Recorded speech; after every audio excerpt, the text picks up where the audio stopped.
Hello, hello, hello. Good morning. Good morning. We're back. Another game. A win. And a clean sheet this time, which is not so bad. Is not so bad. Good morning, good morning, good morning. Probably not gonna be a super long stream today. But I'm gonna try and do this at the beginning more, because somebody told me I need to do this at the beginning more. If you're liking the podcast, if you're liking the streams, drop them a like early. Drop them a like. It helps more people find it. And the more people find it, the more we can talk about cool stuff. Because so much of the cool things we get to talk about are questions from people. So here we are. Here we are. Chelsea beat Morecambe 5-0, which is nice. They went with a unusually strong lineup. Unusually strong. Jorgensen in goal, Vega, Disasi, Tosin, Reece James, and Lavia started. Only played a half, which is nice. Tyrique George got the full 90. Joao Felix and Kunku, Pedro Neto, Mark Guiu. And that was the team. And we didn't see a lot of subs. We saw 3 subs at halftime for the 2 coming back from injury guys, and then Neto, who I suspect will play on the weekend, or will play on Tuesday against Bournemouth. Game Razor, what's up? Yo, Vega's so clumsy it winds me up. Vega did not have a very good game. I'm gonna put that one out. I just think he's not that good a player. There's like nothing tactical to talk about this game. They were way better than the other team. Nothing particularly interesting happened. I think the interesting things to talk about from the game are like twofold. So one, Josh Achampong didn't start and didn't come on, which to me says Josh Achampong is going to start against Bournemouth at center back again, which is really cool. The second half of this is that I wonder if Reece James is going to start the Bournemouth game. I wonder if him and if he's going to start. I don't know if Lavia starts, but I wonder if he's going to start. I wonder, like, if you made me pick the Bournemouth lineup right now, I'd probably say it's going to be James, Tosin, Levi, Cucurella, Lavia, Caicedo deep, Enzo as the 10, Palmer as the right winger, Sancho as the left winger. That's my guess at how the team sets up. I think he's going to go the full big game midfield against Bournemouth, because Chelsea got rolled by Bournemouth last time. If we go back and look at, I still think this was Chelsea's worst game of the season, was this Bournemouth game, where like they were not competitive in this game. They were very, very lucky to score the winner and very lucky to not concede. They give away a penalty. Bob Sanchez saves the penalty, but like not a good Chelsea performance. And I think their worst performance of the season. Maybe the Fulham one is pretty bad too. The Fulham one is pretty bad. And United. No, United was worse, I think. United was probably the worst one. But I think that was interesting. So that's the first thing that was interesting to me. The second is that I think Joao Felix is a very useful tool. And like there was a lot of criticism of Joao Felix today. Like players here, I'm just gonna say it word for word what I said on Blue Sky. Joao Felix has many flaws as a player, but if you need an attacking jolt, a jolt of attacking shot creation, he basically always delivers that specific thing. He might break a whole bunch of other stuff, but you're going to get more shots when he plays.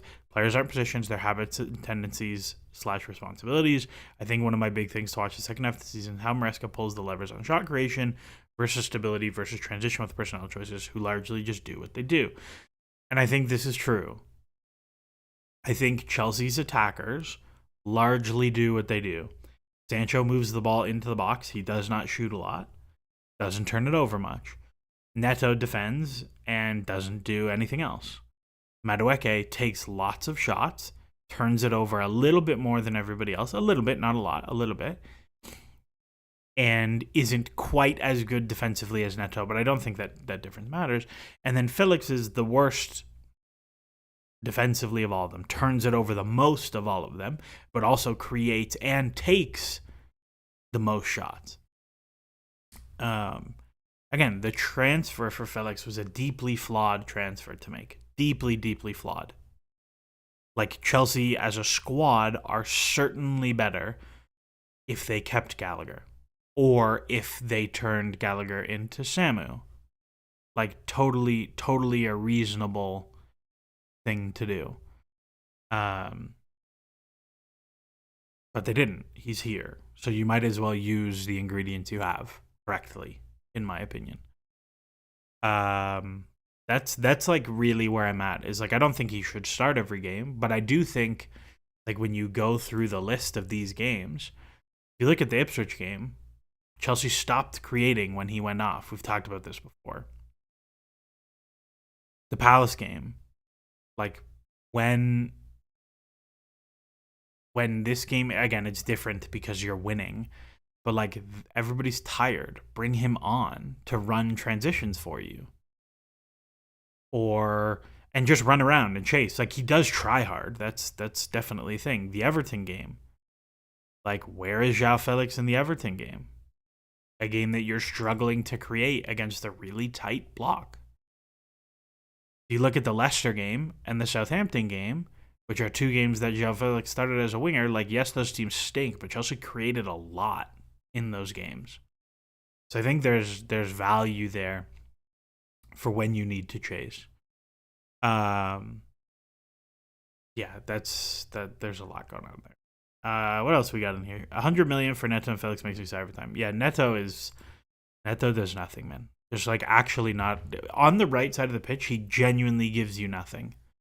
I think the best way to use him is as like a left width holder who does like kind of what Tyrique did today, where it's like step over, get end line, drill cutbacks over and use your pace to get end line for cutbacks and squares and stand ups on your left foot. I think that's valuable.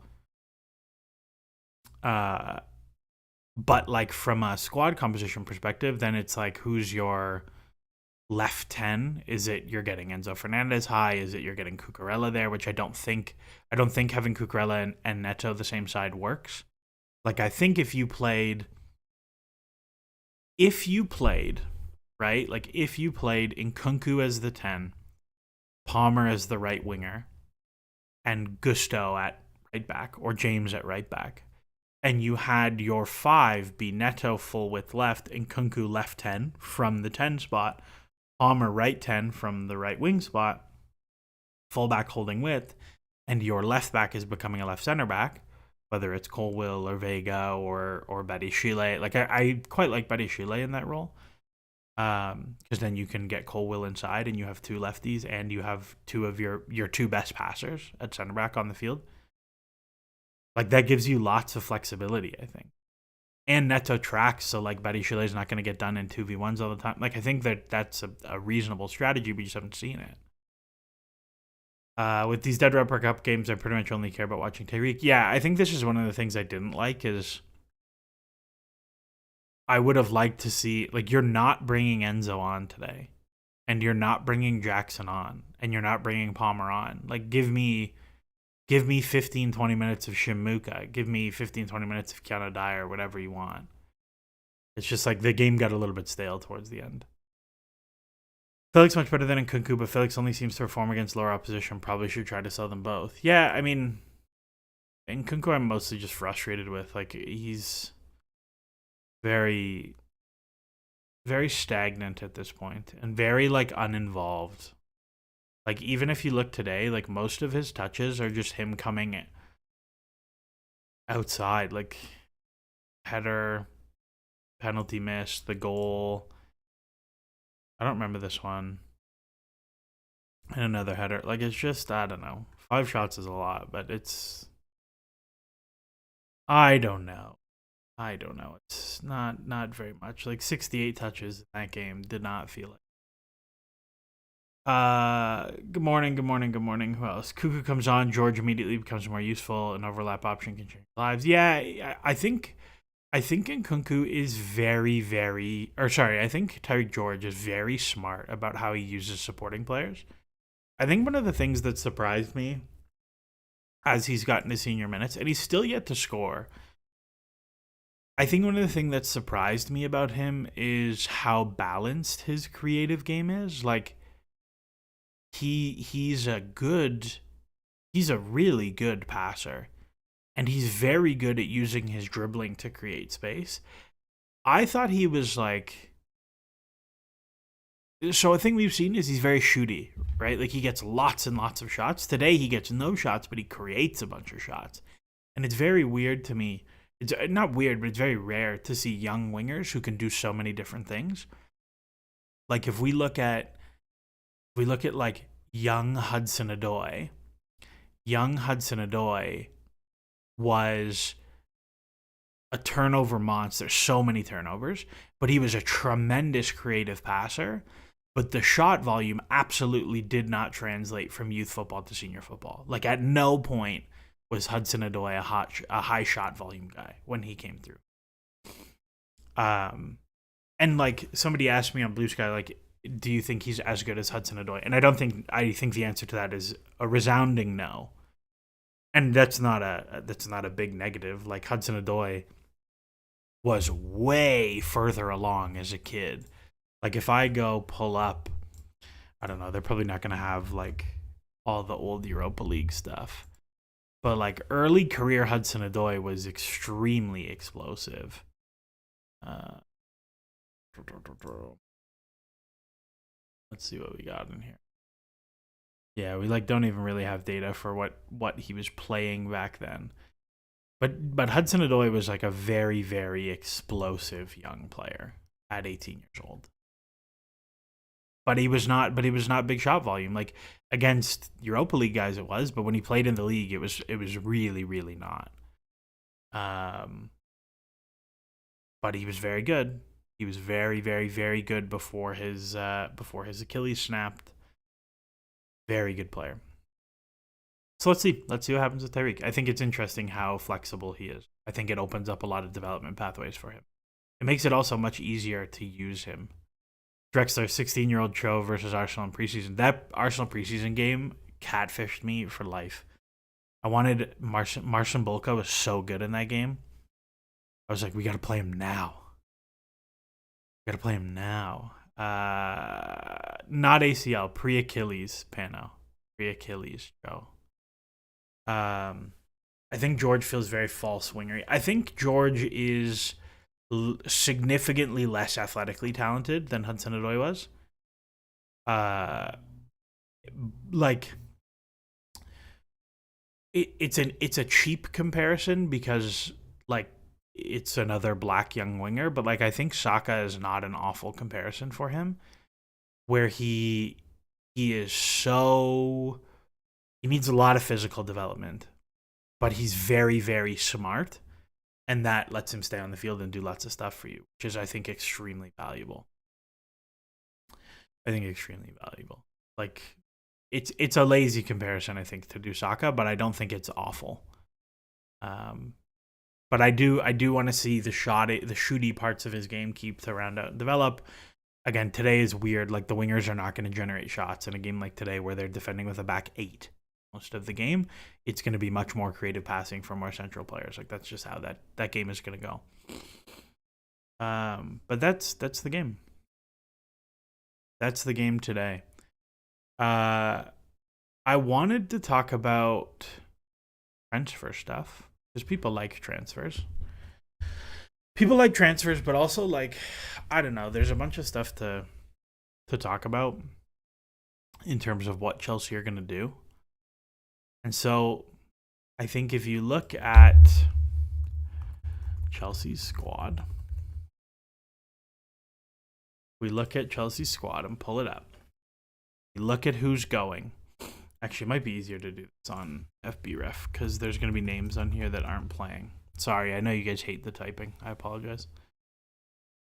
So if I pull up Chelsea's squad, right, and we look at who we expect to leave, Fofana is out something like 12 weeks from now. He got injured at the beginning of December. He claims he'll be back in like 6 weeks. Maresca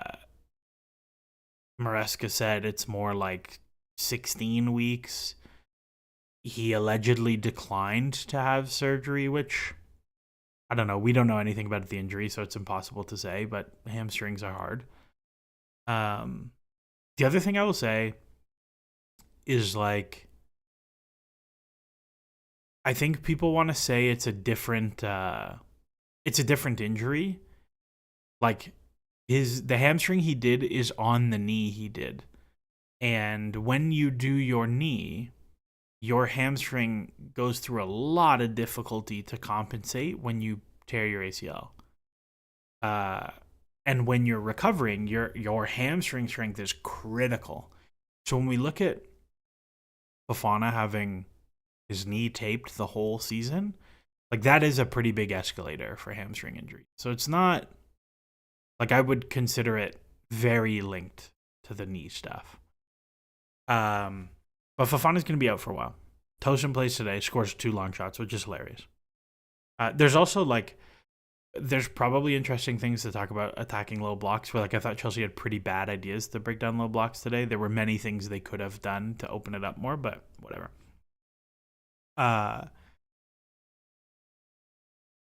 Alex Goldberg said West told him personally it won't be the whole season, but Alex thinks he's in denial. Mind you, Alex is the leader of the West Fofana fan club.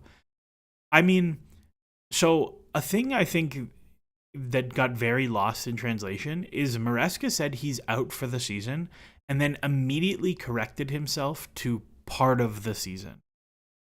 And only the out for the season part stuck in the quotes. Because I went back and watched the video. He says, like, Wes is going to be out for the season. Like part of the season. Like he says, like part of the season, some of the season, something like that right away. And I mean, 3 months from December, because he said 12 to 16 weeks, I think was what he said. 12 to 16 weeks from the beginning of December is you're back in March, which is that's like 15 games left in the season. Premier League plus Conference League and whatever. So like I think it's almost certain that Fofana will play before the end of the season, unless he has a setback or whatever. But I would say like pretty good chance Fofana plays before the end of the year. Unless it's significantly worse. But even if you say the 12 to 16 week timer started January 1st, he's still probably going to play before the end of the year. So let's see. But that's a very bad tear. Who knows? Let's see. I do think it'll be one like where it will very much depend where Chelsea are in March. If Chelsea like kind of pull themselves out of this little skid and are back to like kind of 5 to 8 points clear of the top 4 race, all that sort of thing, I wouldn't be shocked if there was a chance he doesn't play until like the Club World Cup. They just give him the rest of the season to recover and strengthen. But if they're in a race, I think there's pretty strong incentives to bring him back as soon as he's ready, quote unquote ready. You know what I mean? So that's half of it. So then you have Tosin and you have Disasi. The rumor with Disasi is to Juventus, loan with an obligation to buy. The obligation number is something like 20 to 25 million euros. That number basically represents Disasi's remaining book value, which Disasi was bought for 45 million. He's been here for a season and a half now. The obligation comes in the summer. It would basically cover his remaining book value. If it's 25, if it's 20, it's a small loss. I think there's probably appetite to move him on, and I think there's appetite from Disasi to move on, who like clearly is not happy to only play B team games, having a rough go of it. He can't really do the right back thing that well. I'm fine with moving him on. I would also be fine with moving Tosin on and keeping Disasi. Like I don't really care between the two. I just don't think you need both of them. I don't think there's a tremendous amount of utility. I've heard really, really good things about Tosin behind the scenes in terms of him mentoring Josh and stuff like that. That he's been like a real like positive role model for a lot of guys, a lot of the young guys, and he's very much taken it under his wing to do that.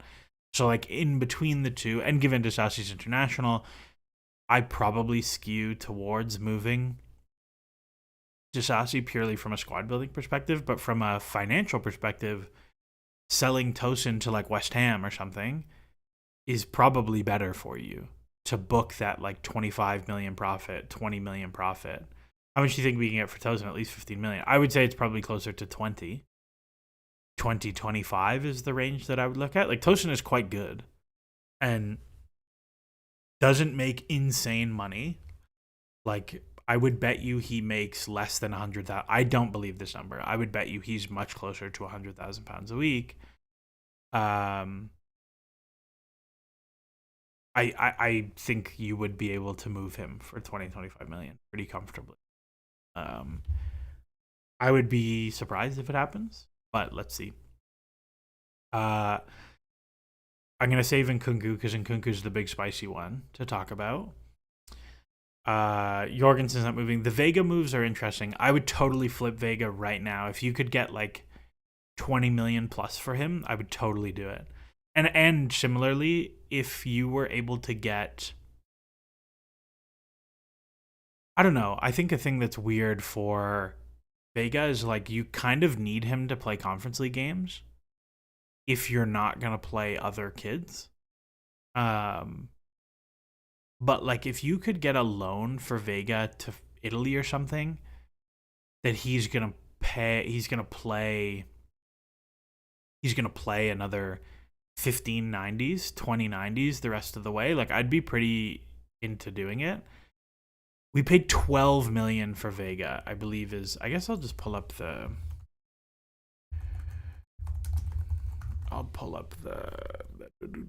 Vega man. 14 million euros, 12 million pounds for Vega. So like you actually have a little bit of work to sell him for profit, but I think you could. If we did flip Vega, would you buy a new left back or integrate Samuel Smith? I don't love Samuel Smith. I'm going to put that out there. In the limited academy watching I have been able to do in the past few years, he does not move me in the way that other academy players do. And I think it is very telling that he's like basically not gotten a first team sniff in 3 years. Like I think it is meaningful. That's just my feel on it. There are other people who really, really like him, but I am very just whelmed by him. He's fine. I'm kind of whatever about it.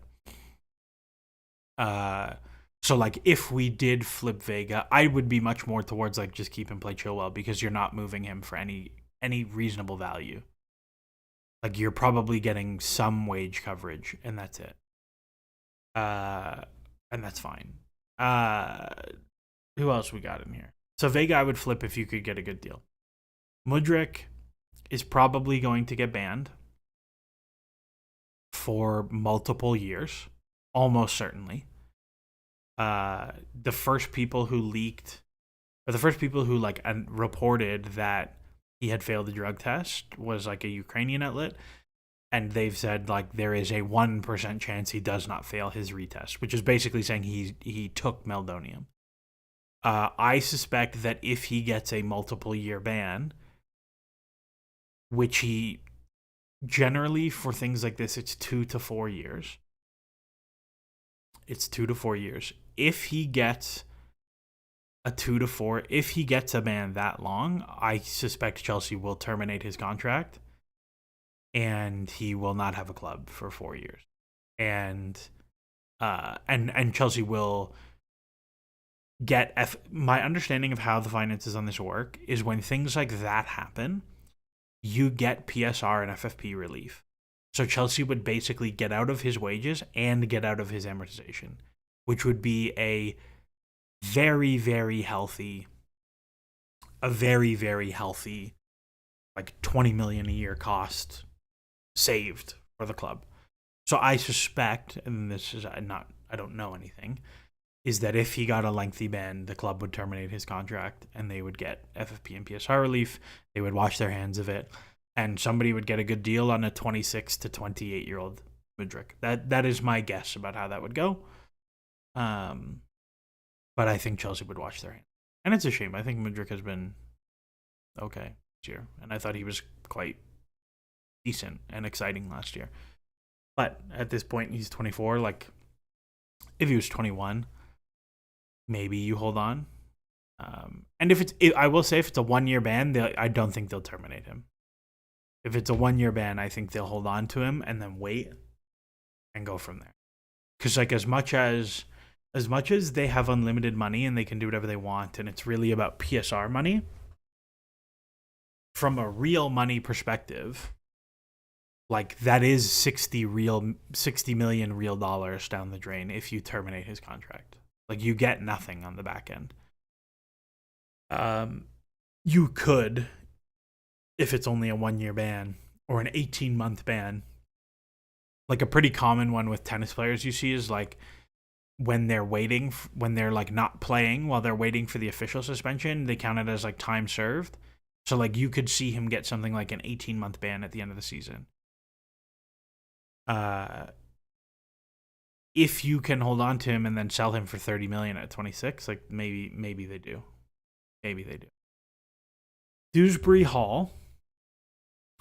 This transfer has gone exactly how we thought it would. 35 million euros. He's not at the level. I think with hindsight, this transfer looks really bad. I think at the time it was significantly more defensible than it is viewed now. Like if you look at Dewsbury-Hall's championship metrics, like this guy was insane in the championship. Like just bonkers creation from midfield. Half an expected goal every game, a ton of shots created, a ton of ball movement into the box, a ton of movement off the ball to create. Like he was an exceptionally productive player in the championship. Like to an insane degree. To the point that like Brighton were about to buy him. As much as we like, hey, Chelsea are not Brighton, I agree with you. If Brighton bought him and he was very good, everyone would be like, wow, how were we sleeping on this? He was playing for Maresca. I don't think it was a transfer without merit. I think the thing that Chelsea got wrong and that Maresca got wrong in terms of bringing him along, and I think that why it has not worked out, is that he physically is not at the Premier League level. The difference between the Championship and the Premiership physically is humongous.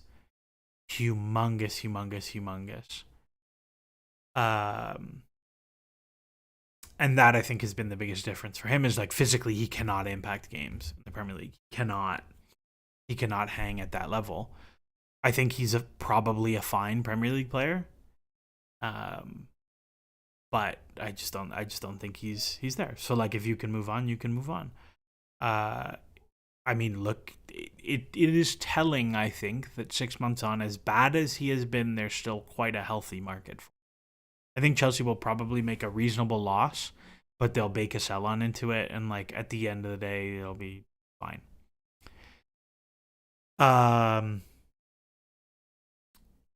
Not a 35 million euros punt in order to force Gallagher out the door, loan Ugochukwu, and banish Carney punt. No, I don't think that was the purpose of the transfer. I think it was to give Maresca one and say, do you want anybody from Leicester with you? What's interesting to me is that if that was the case, why wouldn't you have gone and got Hermansen instead of Jorgensen, given you wanted to buy a goalkeeper anyways? I don't know, very odd one. Nobody else from Leicester is interesting, so I get it, but I just wouldn't have bought anyone from Leicester. How about that? So that's KDH. I would, if you can move him, I would move him for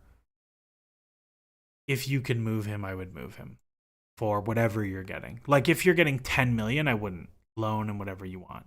But if you can move Dewsbury-Hall to West Ham for 30, just do it. It's fine. You get out of it, fine. And I think they will get reasonable value back. Yeah, Matt Law seems to think we won't lose out much on transfer value wise. Yeah, I could totally believe it.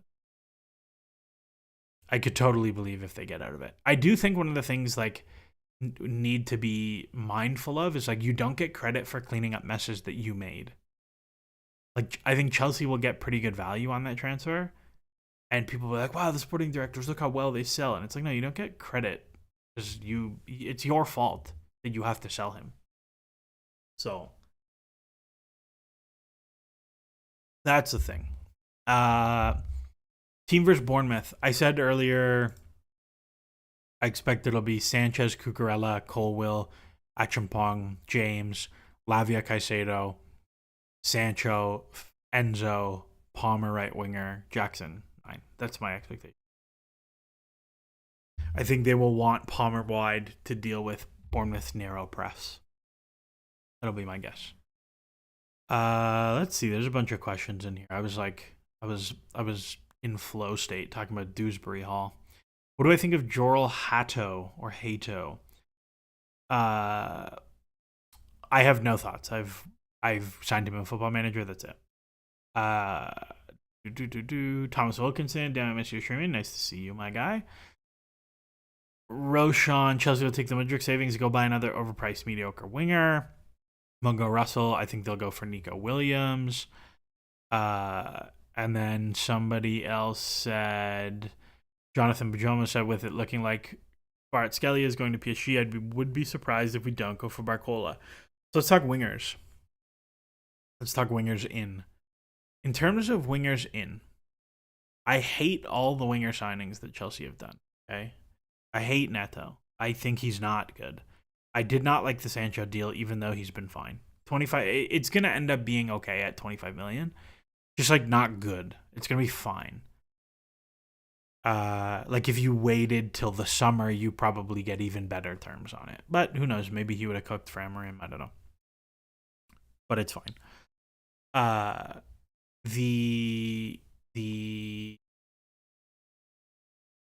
The winger merry-go-round of Kvaratskhelia. Chelsea are not getting Kvaratskhelia. They cannot absorb an 80 million transfer fee. His wages are probably going to go north of 200, which Chelsea just aren't going to do. You can see, like, very clearly, Chelsea have tried to reduce their wage budget significantly. Like, this is a much reduced wage budget compared to prior years.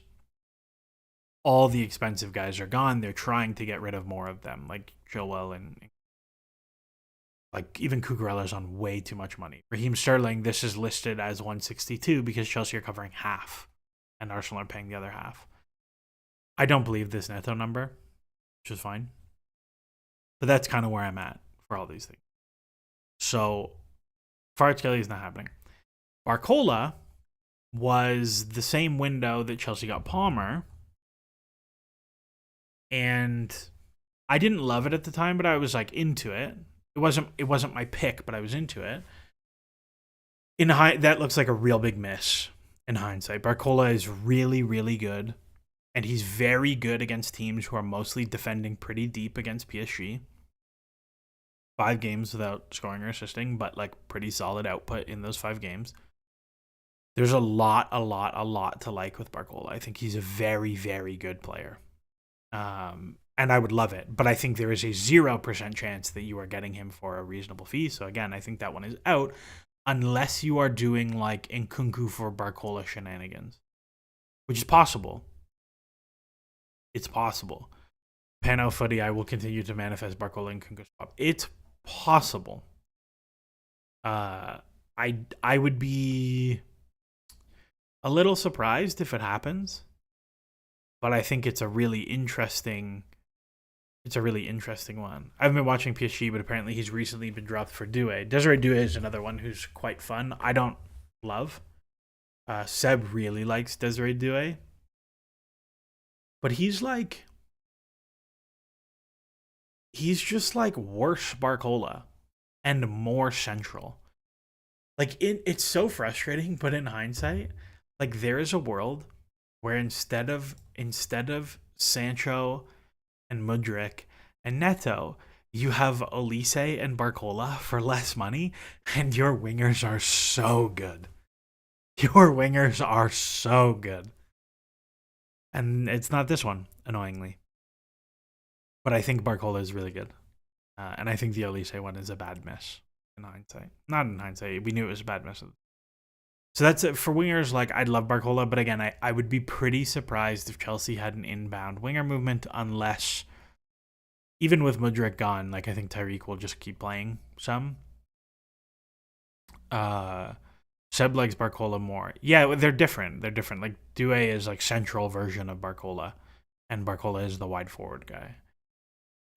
And like, I don't think Chelsea are in for Kolo Muani. I don't think that's the thing either. Maybe they would do an Nkunku Kolo Muani thing in the summer, but I don't think that's, like, if you could do like 80 for 80 each way and Chelsea get to log a big profit and PSG get out mostly scot-free on Kolo Muani, maybe, but I'd be pretty surprised. The other thing with Kolo Muani is, like, he makes huge money because of that fee. Like, what's his wage package?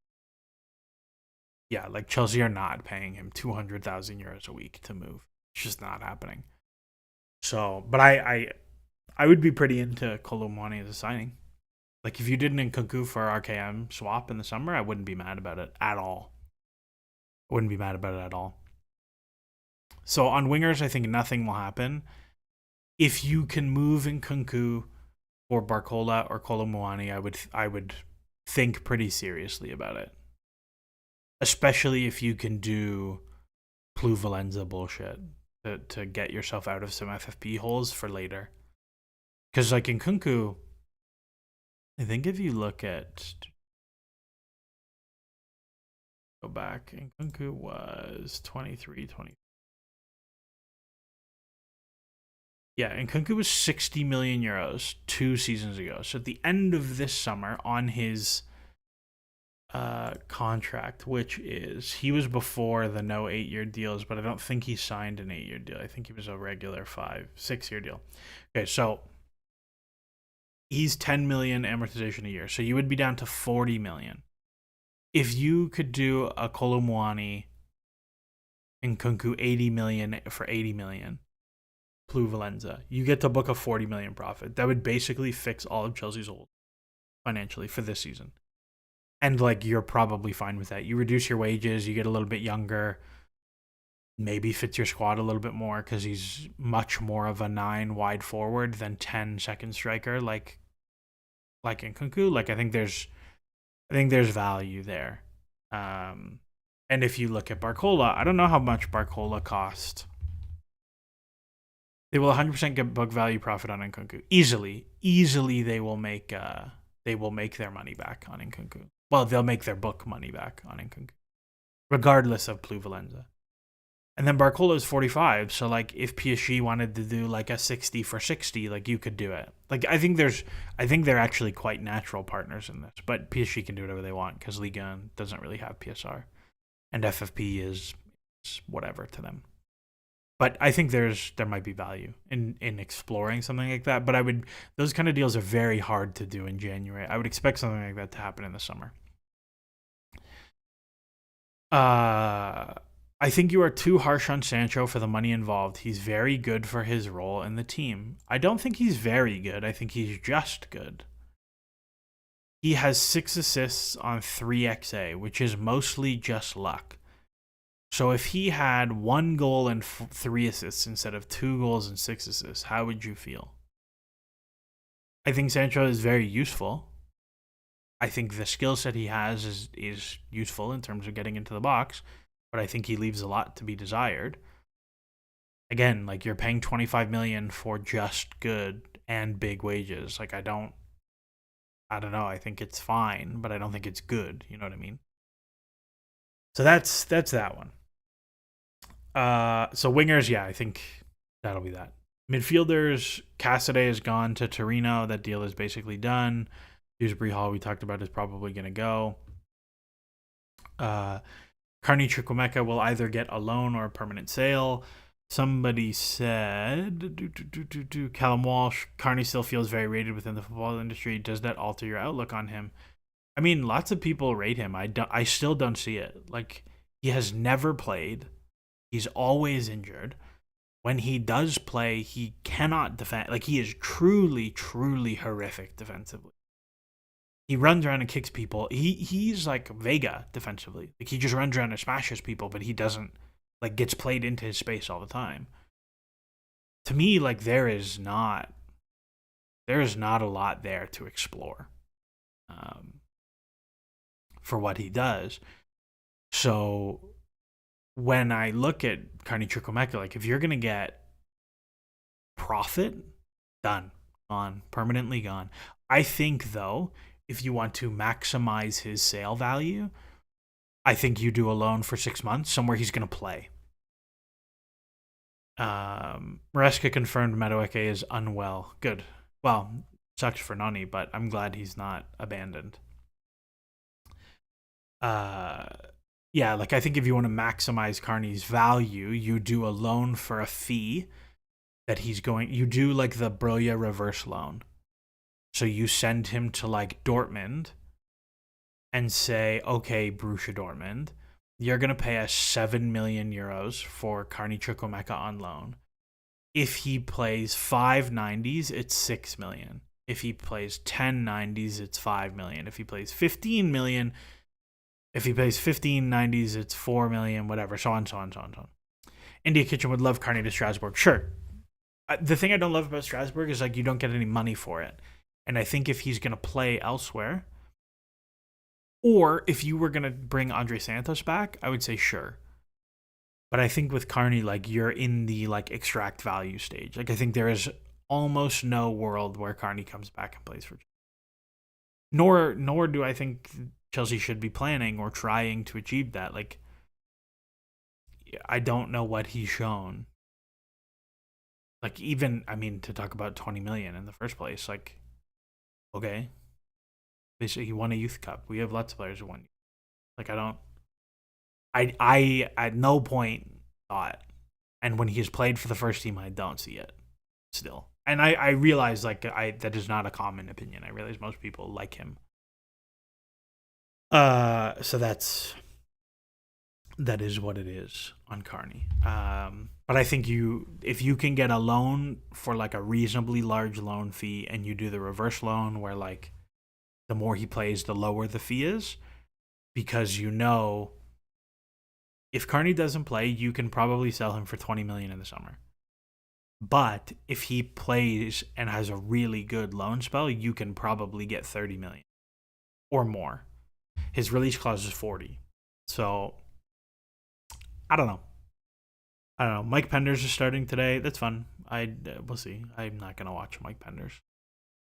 See how Jackson's season ends and maybe get a backup. See how young center backs develop this season. So yeah, like, I think Matt Laws said, like, Chelsea are probably gonna be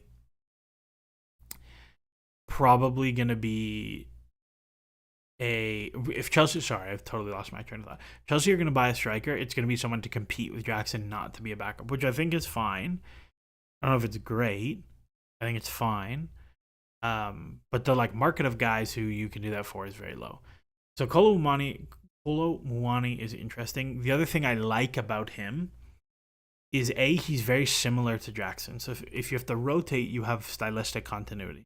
The other thing I like is, unlike Jackson, he has actually spent a reasonable amount of time as a winger and can do that as a wide forward much more capably than Jackson can, which I think is very valuable if you wanted to ever play them together. I think that's cool. Somebody asked about Dusan Vlahovic way earlier, and I saw your comment, and I wanted to talk about this. Vlahovic, if Chelsea go by Vlahovic, they're idiots. He makes so much money. That's a humongous number.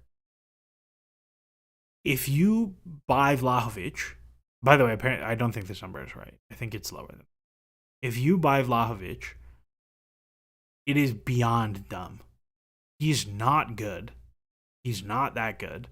And the things he's good at are not.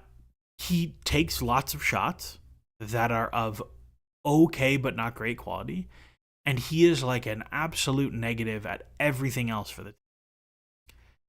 I think for someone like United, who are desperate for shot volume, me and Keith Van Hemmen had a conversation about this on Blue Sky the other day, where I said I think his like black holeness in possession is such a negative to the players around him, and he costs so much money that them doing a Joshua Zirkzee-Vlahovic swap is really dumb. I think it would be equally dumb for Chelsea to go get him. Like, it just makes no sense to me. No sense to me. So that's what I think about Vlahovic. And I think we should just talk about strikers now. But Vlahovic, no, I'm out. He takes lots of shots. This is good. He's very good in the air. Like, if you look at his ability to score headers, it's quite good. He's left-footed, which I always like. But he's kind of one-footed, which I don't love. And there's nothing there aside from the shooting, which I am fine with as a profile. But if that profile is nothing there but the shooting, then I want them as a backup only, and I want them to cost 20 million, 15 million, and be on 80 grand a week wages, not on 450,000 euros and gonna cost a bomb. Like, I have no interest at all in that. So that's number one. That's Vlahovic. Second one, let's talk Delap. Thought Delap was really, really good against Chelsea the other day. I think people have very much overreacted to that. I like him. I like the profile of him in that I think he's young enough and will be cheap enough and makes little enough wages that if you wanted to bring him and he's going to be mostly a backup to Jackson, there's value there. I think one of the things that's really hard about evaluating him statistically is that he plays for a bottom-of-the-barrel team. Like, Ipswich are just not good for their many decent ideas. They're just not that good. The shot volume is low, but as a function of Ipswich total shots, like, Ipswich are like, if I look at, let me pull up the ye old Premier League stats. If I look at the team shots, so he takes 2 shots a game. Shooting per night. Ipswich take 10 shots a game. That's 20% of the available shots. Chelsea take 15 shots a game. This would be the equivalent of him taking like 3.5 shots a game at Chelsea. Wouldn't be mad. That's like a really solid number. I think Delap is also quite good at attacking crosses, which I think is valuable. I think he's a very good transition hold-up man to link other people. I think he's a pretty good presser. I think all those things are true. But then you look at like his Hull City minutes, and Hull City were not bottom of the barrel. They were like middle of the pack. Eden Hazard, Sesko. We're going to talk about Sesko. Don't worry. I see your message. Sesko's next. Hull City were not bottom of the barrel. He got real minutes there. And, like, there's not a lot there in his Stoke season. There's really not a lot there. Like, it's the same. And, again, there's player improvement things, but it's the same. If I go pull up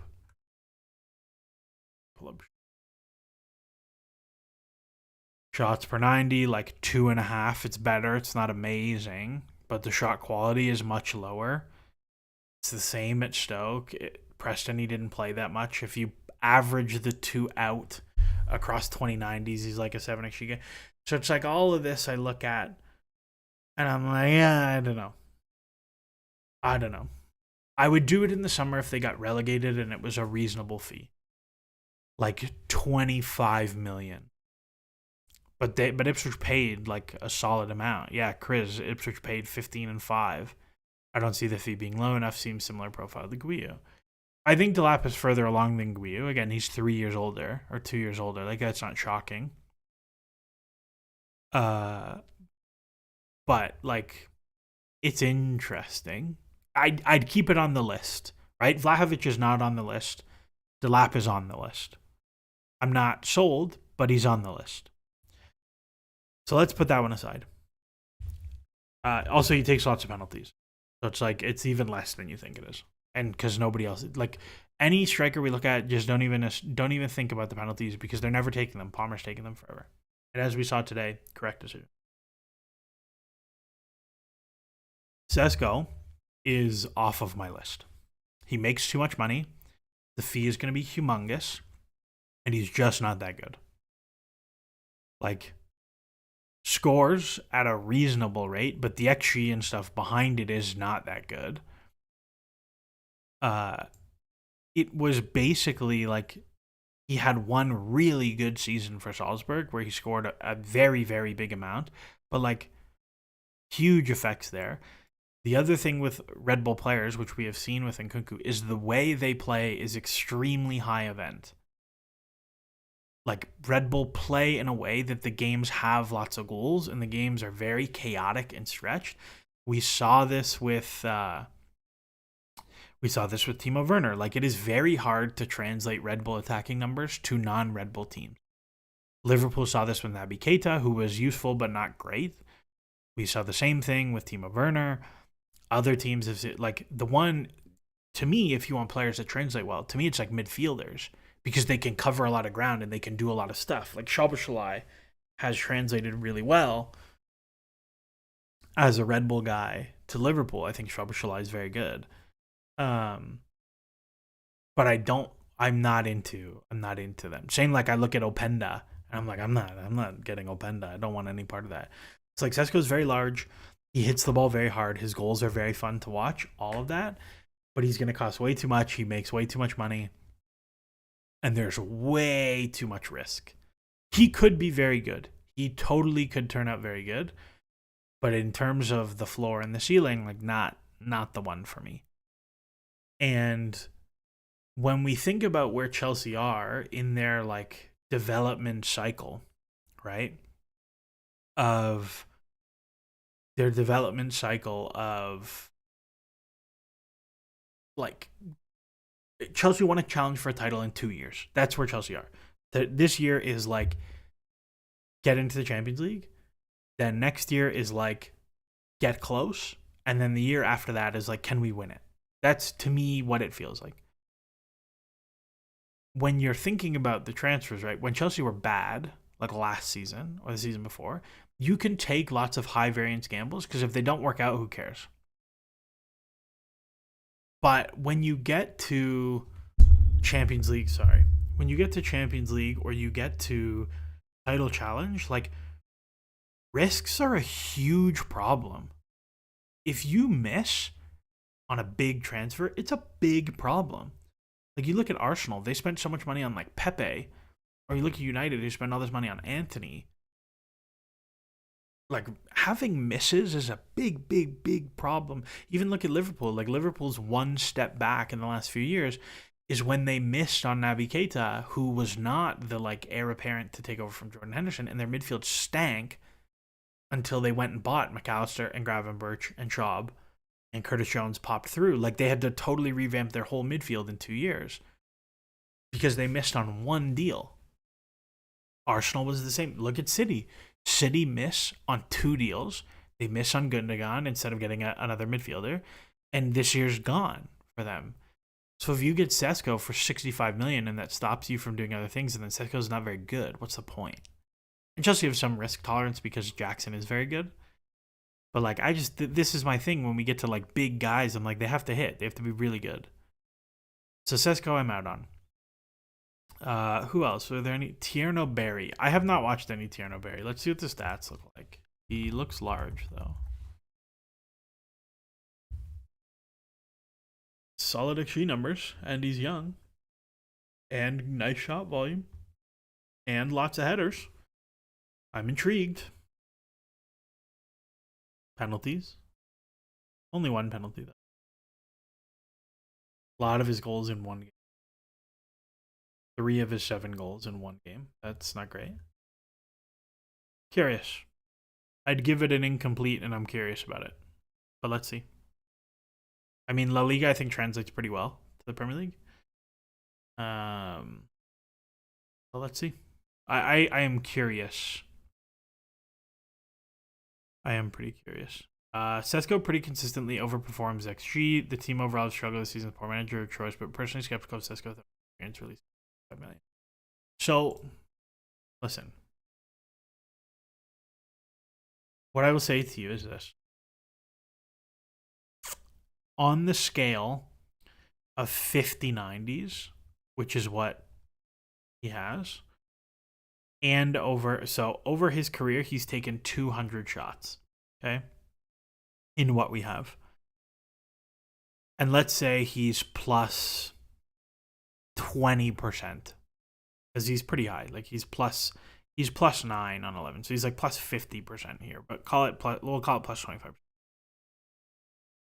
On 200 shots, you still have very little confidence on XG performance. Like, I want to find the old.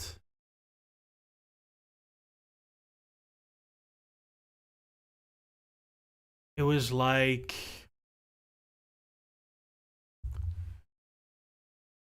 I want to find the original. This is it. I think this is. Yeah, this is the one. Okay. So, this was in 2017, but it was like multiple years of data. 2010 on. Okay. 2010 on. And look, so if you read it, only 5 players had more than 500 shots. Only 150 players recorded more than 200. This is the probability that they are a better finisher than average. Okay?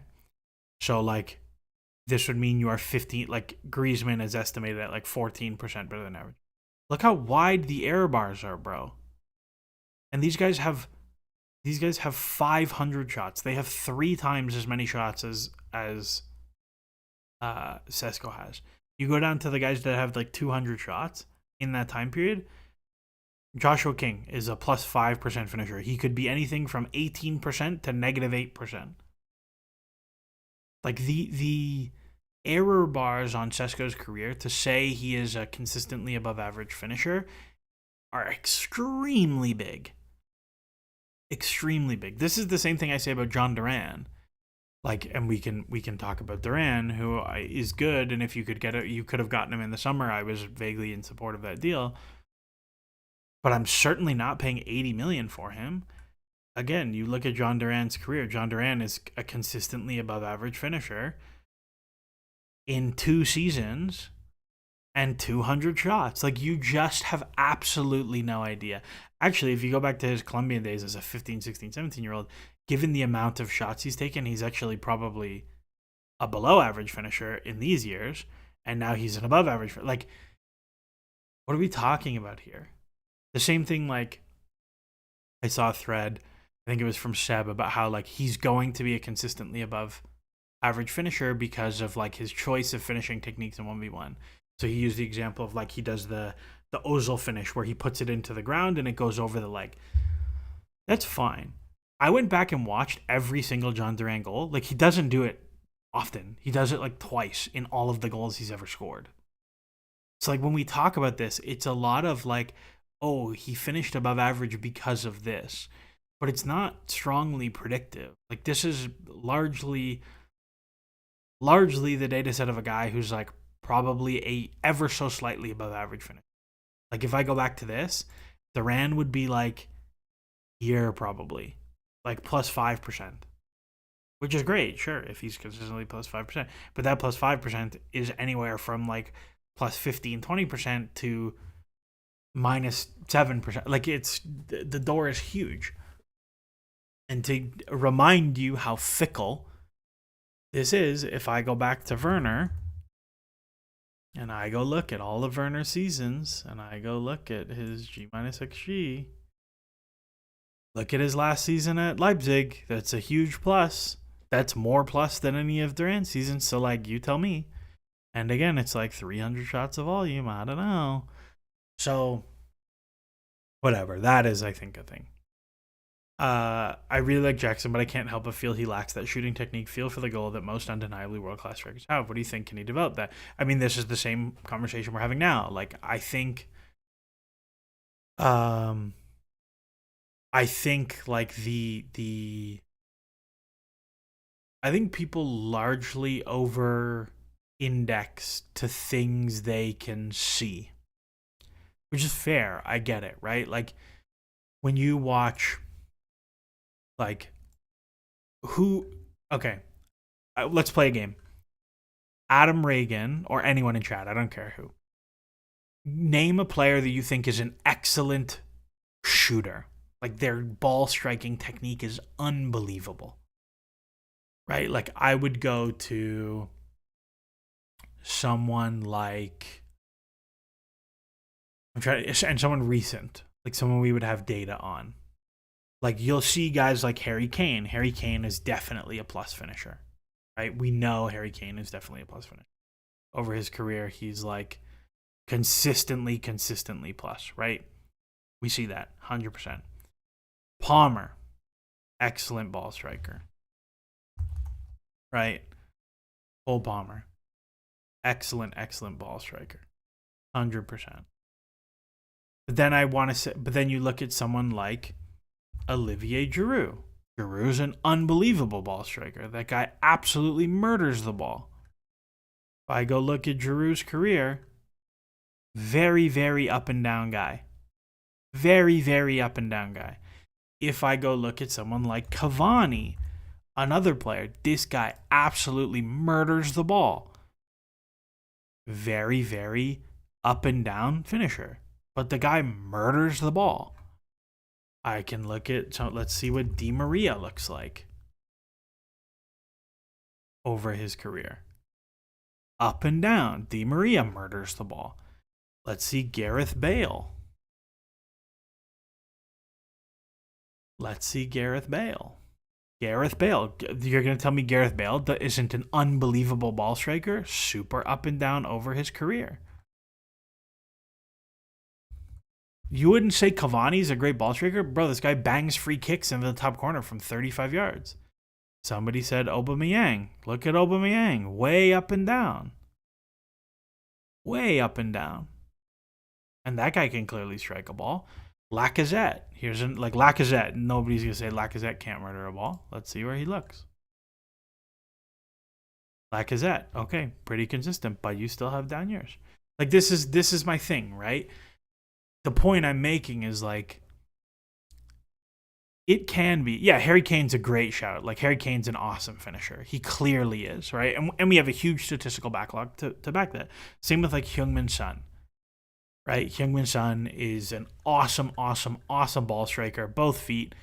Hugely positive finisher. Is it more about variety of ball striking than absolute ability to murder the ball? I actually think it's the opposite. I think it is like, can you beat the XG by hitting the ball super hard? Like, I think that is like, look at Mason Greenwood. Mason Greenwood is an unbelievably plus finisher. Not Alex Greenwood. Mason Greenwood, for his unbelievableness as a human being, like very clearly a plus finisher. Because he just drills the ball. 300 shots, like just kills the ball. So like when we're talking about, here's another one. I think like Lewandowski is like a career only ever so slightly above average finish.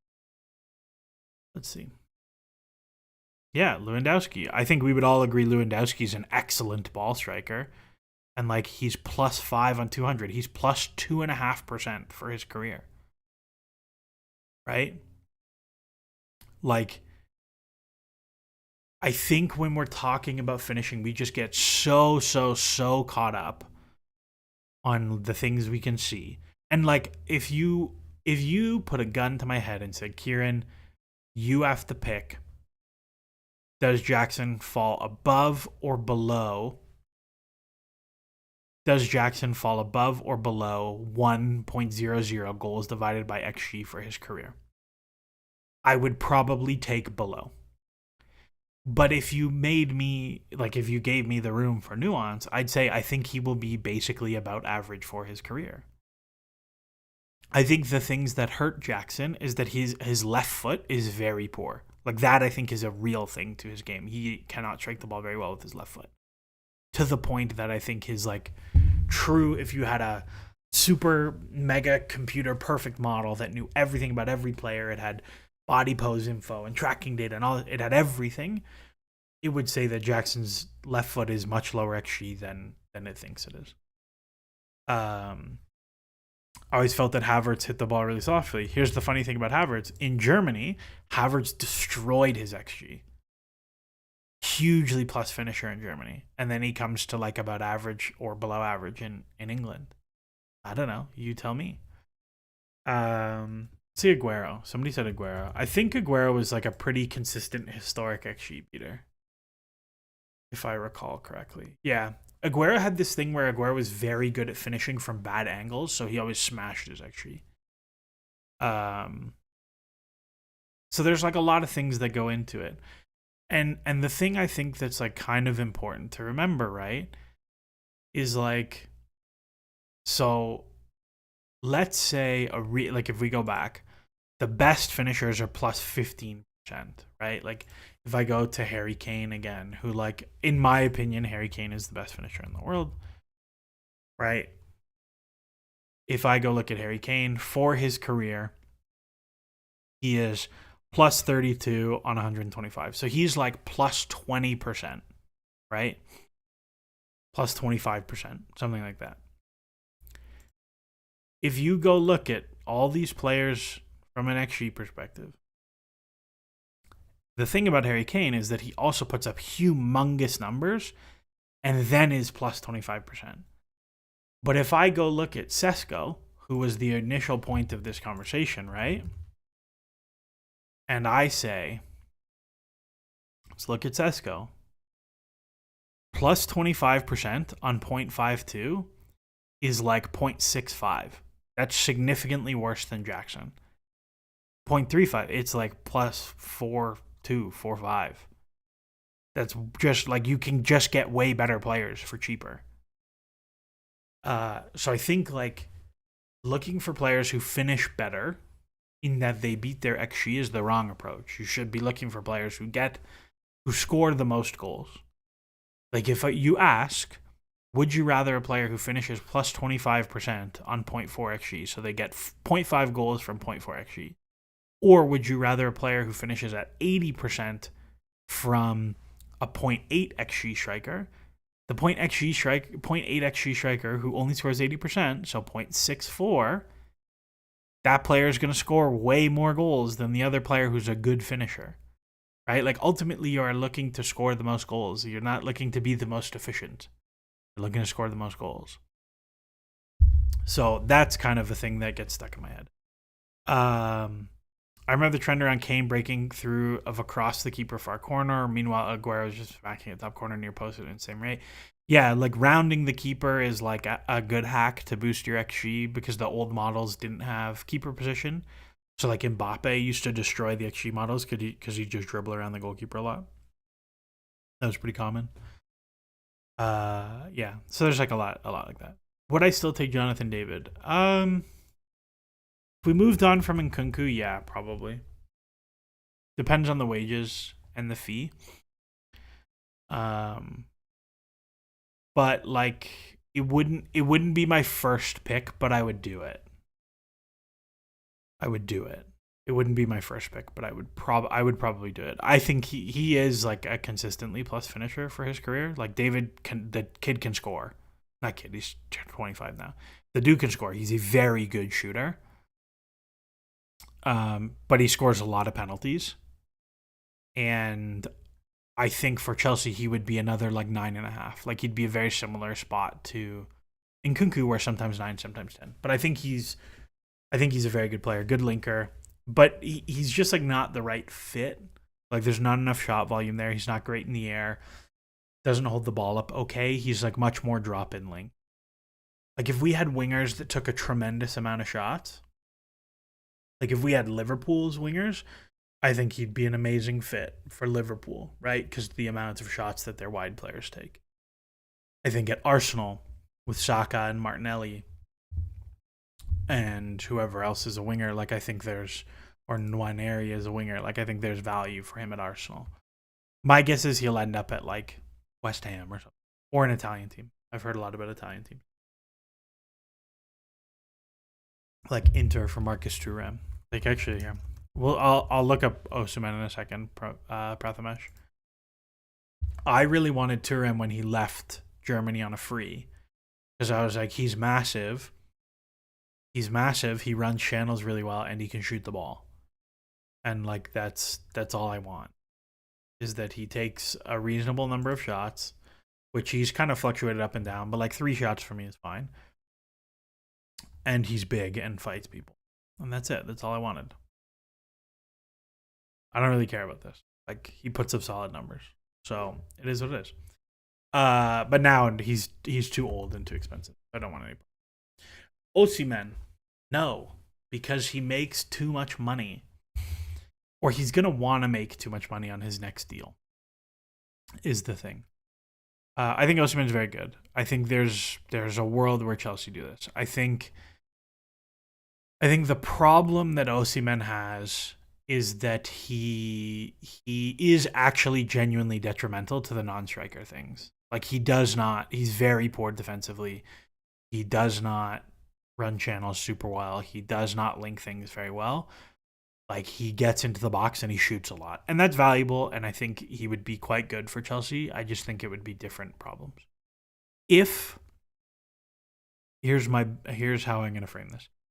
If Chelsea make the Champions League, so you get the 60 million in your pocket, and you hit a requisite number of sales, so whatever money comes, that you can do the other things the squad needs, like whatever you're going to do at center back, whatever you're going to do at left back, whatever you're going to do in midfield, whatever you're going to do with the wing, whatever.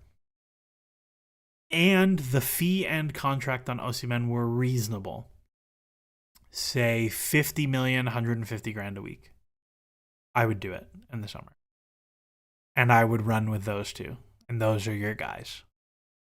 That for the 60 odd games that Chelsea are going to have to play, you will always have a good striker on the pitch, no matter what. And you can be much more aggressive with subbing because you have 2 really, really good strikers. I would do it. Then I would do it. And then only. Osimhen injury record. Osimhen injury record not worry you. If you look at Osimhen's injuries,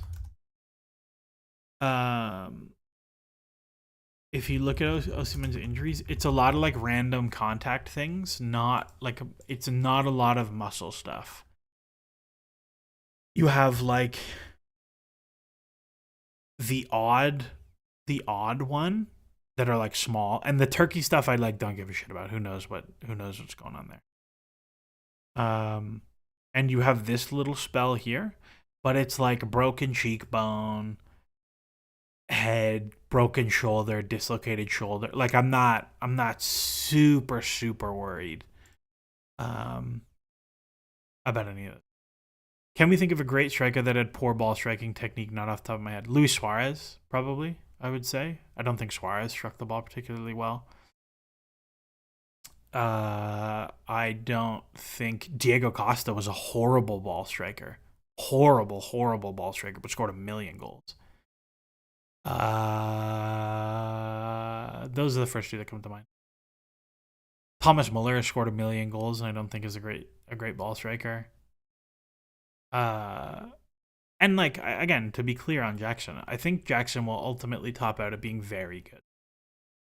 I think he will ultimately top out at being the 10th to 15th. No, probably better than that. Being like the 7th to 10th best striker in the world.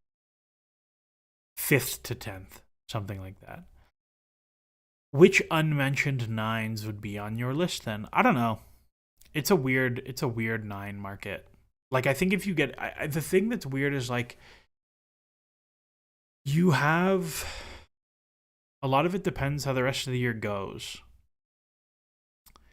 because and depends what you need elsewhere. Like if Andre Santos is going to come back, then it opens enough. And to be fair, just to go back to the ball striking thing, like ball striking is a huge plus. Like if I have to pick between a guy who strikes the ball really well and a guy who strikes the ball poorly, all else things being equal, I'm gonna pick the great ball striker. I just think there are other players. I think there are other things that are more important than excellent ball striking. Like off ball movement to me is way more important than off ball movement to me is way more important than ball striking. Way more important. So that's that one. Let's talk about Gyökeres. So like Osimhen I would do in the summer if it came up at the right number, the right wages, but I don't think it will. I think it'll be too expensive. Samu I think is interesting. I'm skeptical about buying a striker from Portugal, but I think like physically he would be good. I think he more fits the like backup than direct competition. I do think this might cause some problems with Shimahuka, but let's see. I don't think, I don't know, whatever. Gyökeres.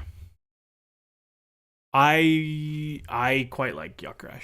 I think the shot volume is great. I think his ability to self-create shots, like if I pull up ye old McClockbot, if I pull up ye old McClocky and pull up Gyökeres,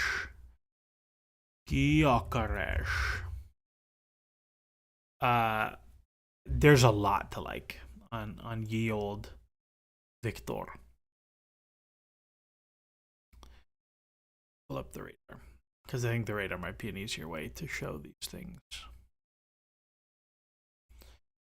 So like Gyökeres, very high shot volume, very high non-penalty expected goals and goals. Doesn't turn the ball over a lot.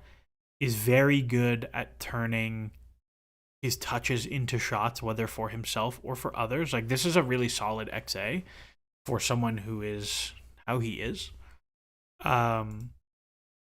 My thing with Gyökeres is twofold. One, he's about to turn 27. So you are getting one contract out of it, and that's it. So that one contract is going to be massive. And the second is the fee is going to be huge. So like to me, I look at it and I'm like, I think Gyökeres is great. I'm into it. But I don't know. I don't know if I'm paying 60 million and 200 grand a week plus for a 27-year-old that you're going to get one contract out of. I think that's a pretty tough sell. Like if this player is going to be 27 plus, I have no problem. It's just a very different market. Like I have the same feeling about Osimhen, to be fair, where like I look at it and I'm like, if it's the right fee and the right wages, like he's a similar age, like maybe. I have the same financial qualms between the two. But as a player, I'm pretty into Gyökeres. Like I think he can do a lot of things that are very useful. I think his ability to run in transition is valuable, all those things. So let's see on that one. I think we lack a great ball striker in our regular 11 at the moment, so as fans we are judging for that. Well, I think Palmer, I think Enzo Fernandez are both excellent ball strikers. I think Palmer and Enzo are excellent ball strikers. I think Madueke is a pretty good ball striker, but he just like looks awkward. I think because he has long shorts, which is like legitimately a theory I have, that because he has long shorts, he looks weird. I think Mudryk is an excellent ball striker as well. I think Mudryk is a genuinely special ball striker. Obviously, he's not playing and is not going to play for a long time. But I think Mudryk is a genuinely excellent ball striker. Laces, inside foot, outside foot, dink. Like he can do a lot, and he murders the ball. It's like this is the thing with Mudryk. Like I totally see why people sell themselves on it. By eye, there's a lot to like. Just like doesn't do enough of it, and he's very dumb. Do do do do do do. What else would we? So Gyökeres, I probably wouldn't do. Chris, finishing ball striker, general, including passing. Assuming we're talking about Mudryk, everything. Mudryk is an unbelievable. Like Mudryk's best skill to me is his creative passing. Seb says he should be a 10, which I don't agree with, but I think his best skill is that he is absolutely an excellent, excellent passer. Why do I think Palmer can only finish on the left-hand side of the goal? I don't know what that means because I don't think that's. Estevao is an excellent ball striker. Maybe he is Estevao's numbers in Brazil are pretty gargantuan. Pretty gargantuan. The guy spanks the ball from distance. Let's see. I think Estevao is going to be. I think he's going to end up being pretty good. But I think like it's going to take some time. Like he's definitely not going to be good right away. I think it'll take some time. But I think he's a good player. So let's see. Mudryk 2027 remontada incoming for Sevilla maybe. If Mudryk had a brain both footballing and not doing super trend, then I'd be so in on him. Yeah. Cole will also excellent ball striker. And Reece James. Reece James is an unbelievable ball striker. But Reece James isn't playing that often. Don't agree with Enzo being... All right, that's an interesting one. Agree to disagree. So on strikers, yeah, I don't know. I don't know what I would do. I think it's a weird market. Like I would, if I was like doing research and finding guys, like I'd probably find someone in that like $15-20 million range. Or like, I don't know, let's see if there's any, how do I go to, I want to see expiring contracts. How do I do that? Contracts ending. Let's see, let's do some live searching around, see who we go get. Banza, go get Banza. Thoughts on Gehi Chalobah? I'm going to talk about center backs in a minute. No. Yeah, like David on a free. If you can get David on a free and reasonable wages, I would seriously think about it. My guess is the wages are not going to be reasonable, and there's going to be huge agent numbers for reasons. But on a free, I think David is good value. Whether it is for Chelsea or not, I don't know. My guess is he'll go to like Inter or something, but we'll see. Who else is on a free? DCL's too injury prone and will want too much money, but like that's a deal I would think about. And now we're into like guys who are like mostly not good enough. Mostly not. Ola Aina's contract expiring is. Think about that. Do. Who else we got in? Ronaldo, no thank you. Callum Wilson, no. Yeah, there's not a lot of ones that are. What about 2026? Let's see. Van Dijk only 31, but with an ACL. No thank you. Is Angel Gomez actually good, or does he just look techie? I think the latter. If you look at Palmer's shot locations on FotMob, whenever he takes shots on the left side of the goal, it tends to go in, but on the right-hand side, he isn't successful. His right or the keeper's right? Jonathan. Let me see. I'll pull it up. Cole Palmer. I didn't know you could see that. Ah, here we go. That is interesting. I assume that's a lefty thing. That is pretty. It's also a volume thing and like somewhat a luck thing. Like let's see last year. Well, last year's the exact opposite. So, like this year, last year he scored all on the right. Year before this year he scored all on the left. I don't know. I think it's just noise. But there is a thing. There is a legitimate thing about what's the penalty guy? This guy. Let me find an old. Find old ones. He doesn't tweet them out very often. Here we go.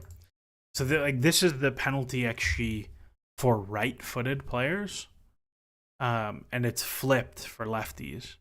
So like, I don't know, there might be something weird there about where you're shooting and where you're shooting on the net, I think. Estevao seems to have grown quite a bit physically recently, made him a bit less agile, slightly concerned more physical growth will hamper his game. Yeah, maybe. I think it's very difficult to look at physical development when they're so young. Like, ultimately, a little bit of like strength and bulk will help him, even if it takes him some time to get used to that body. You know what I mean? Because like, if he stays looking like Tyrique George now, which he does, like if you're getting hammered by wingers, like you're gonna get hurt, or hammered by fullbacks, you're gonna get hurt. 2026 Bakayoko on a free. I would gamble, but I don't think Bakayoko's that good. But on a free, I think you could flip him pretty quickly. Malin is going to Villa now. Lamal, obviously, if you can do, you can do, but that's not going to happen. He'll sign a new deal for $1 trillion. Vlahovic, no, thank you. Vlahovic on a free for lower wages, I would think about, but no, I don't think so. Lookman, no. Mbuemo intrigues me on a free. I don't think I would pay the fee Brentford would want, but that's an interesting one to me. He feels like a Salah replacement at Liverpool. That's what that feels like to me. No. Yeah, nobody else in here really moves me. Like, if you could do Mateta for cheap because he'll only have 1 year left on his deal in the summer, I could be talked into that. I think he might be a useful squad player. Yeah, I'm out. Now we're at the level of player I like don't care about. Don't think is. I'm gonna close that one there. That's strikers. Is that I don't know who I would do. I would maybe do Osimhen or Gyökeres if the finances worked out in the summer. I would reasonably do Jonathan David. Bring Hudson-Odoi home. No, thank you. He's good, but no. So that's kind of where I'm at on that. Center backs. Gehi, Kaloba, all those guys. So I said I would move one of Tosin and Disasi to consolidate your center back minute. I stand by that. I'm very happy Josh is playing though. I think that's like extremely valuable, and I think he's a very good center back. So I get it. Right now, I would just bring Chalobah back if you were to move one of them out. I think his ability to play center back and right back, like it would give you the option to do like Cole, Will, Josh, Trev as center back, right back, or you could do Cole, Will, Trev, Josh. Like you have a lot of options there. I think the things that Trev does really well in terms of recovering into space behind, defending players 1v1 in channels would be extremely valuable to this team. And I think his relative shortcomings in the air would be hidden reasonably well. Like I think Trev would have had a really, really good year here. So like I would totally bring Trev back. On Mr. Gurhey, I have a lot of hesitancy. So one, I don't think he's very quick. So like defending in these big spaces is like it's not a good fit to me. The what we ask of our center backs, I think he's not well suited to do. He is okay in the air. He's like better than Colwill, but not great. Like let me see. I sent this message to somebody. You're not gonna see this. I can see it.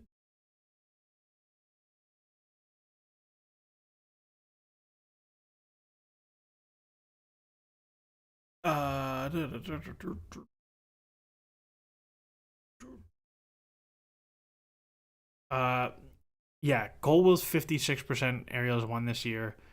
Yeah, he's 59. Tosin's 63. Fauna's at 70. So like when you think about that it's like, okay, whatever, put that aside. I think he's a very, very, very, very, very, very good passer, which is valuable. And I think he's pretty good dribbling between lines, also very valuable. If you could get the right fee and the right wages, I would explore it in the summer. I don't love him and Colwill as a pair. I think there's a pretty not great in the air pair. I think it's a pretty not great in the air pair. Like, even if you look at his prior season, like, this is his best aerial season. Like, there's just not, he's not that big. And to be fair, a lot of this time is spent in a 3, so like things look different, and that's fine. I don't know.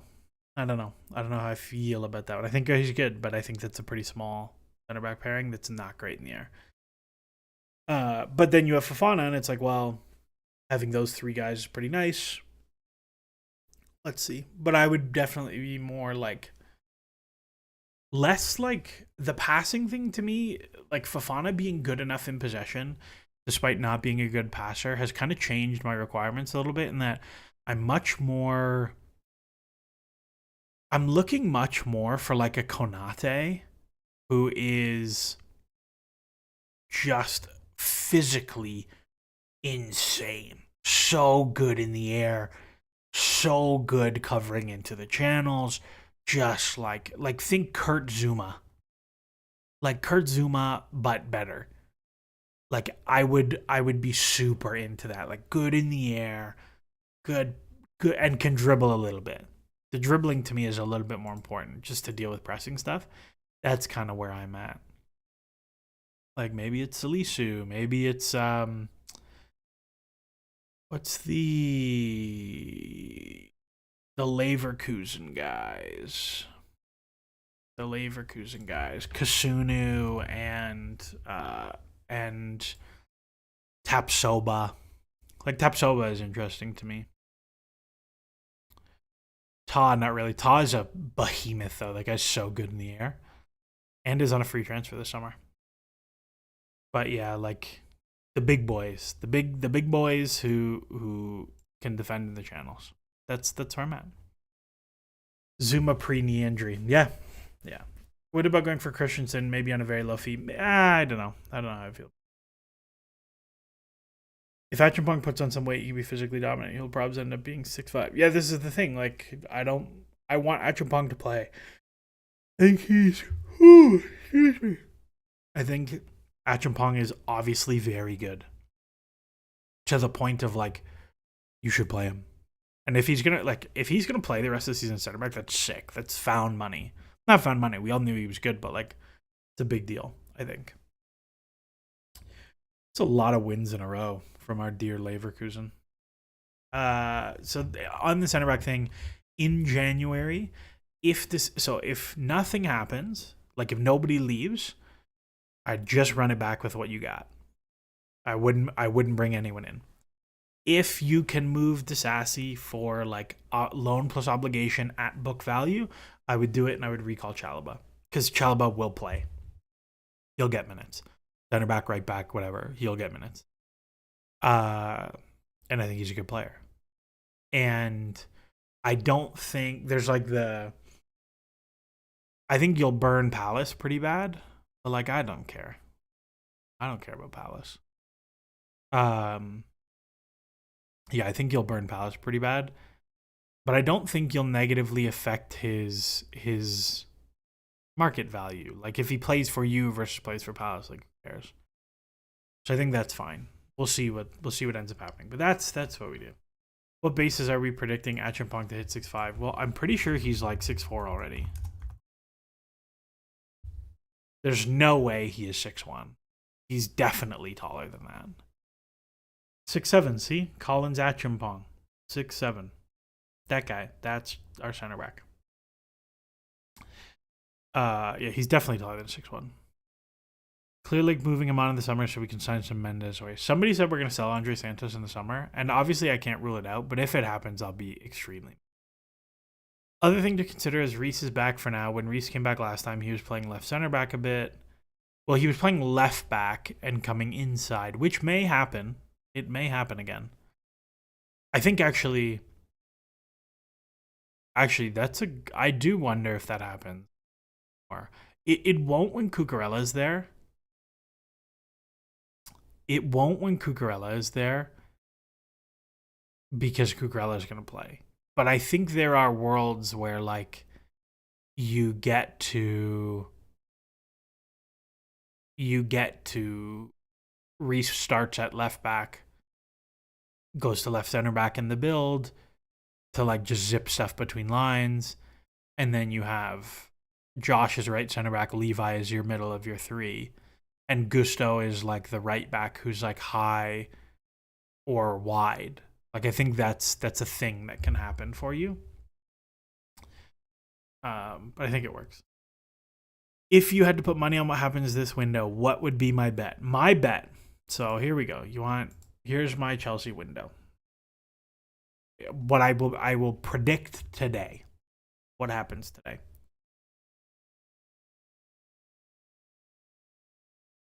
Here's what I think will happen. I think that Disasi will stay, Osim will stay, and Kunku will stay. James, Felix, Buddy Schiller will stay. Jorgensen will stay. Vega will stay. Mudryk will get a ban. Nothing will happen. Dewsbury-Hall will go on a loan with a future obligation. Cassidy will go. And Carney Chukwuemeka, who I skipped because it's only on Premier League minutes. I think Carney Chukwuemeka will go on a loan with an option, not an obligation. I think Harvey Vale will be sold permanently. I think David Washington will get a loan. And I think that's it. Who am I missing? And I think Ben Chilwell will not move.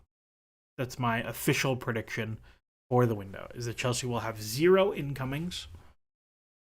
And this will be the group they run with.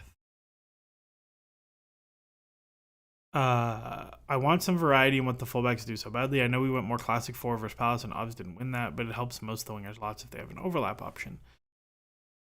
Yeah, I would like to see, even if it's not classic 4, which I thought worked pretty well against Palace, even if it's not a 4, like I would like to see the fullback as the width holder more often, particularly when Gusto plays right back. I would love to see, if Gusto is playing right back, I would love to see Palmer start as nominally the right winger and come inside the way he did for Pochettino. That I think is really, I think there's a lot of money to be found there. Not all the time, but I think it's a really good solution, a really good option. And same on the other side. Like I think if you want to go Cucurella holding width, you can bring Felix as a winger and Kunku as a winger. I think there's a really good, and I would like to. Who do you think Chilwell has suitors, if any? United maybe. That's been like a thing in the past, and they probably need a left back, and they definitely need wing backs. They don't have any. But I think that's. I think anything that happens for Chilwell is going to be a loan with partial wage coverage at best. At best. But I don't see a whole lot else going on there. Like, he makes so much money, and he's not played, so like he's not going to be match fit. So, like, if you look at who in the Premier League plays a back three, like, I don't know, are Forest gonna do it? No. Are West Ham gonna do it? No. Are like the Wolves gonna do it? Like, maybe, probably not. Like, who? Like, right Nuri is, or Ait Nuri is like pretty good. Like, I don't think, and they signed Rodrigo. Like, I don't see that for them. I'm trying to think who else plays a 3. Brentford. Like, I could see Brentford doing it for like, no, but even then, why? They're not going to get relegated. They have no Palace. You can't do because Trev is already there. Moyes isn't going to play a 3 at Everton. Fulham have Jetty, so there's no reason to allocate resources to that. Ipswich aren't going to do that. Leicester aren't going to do that. Liverpool, City aren't going to do that. Newcastle have good left backs already and don't play a 3.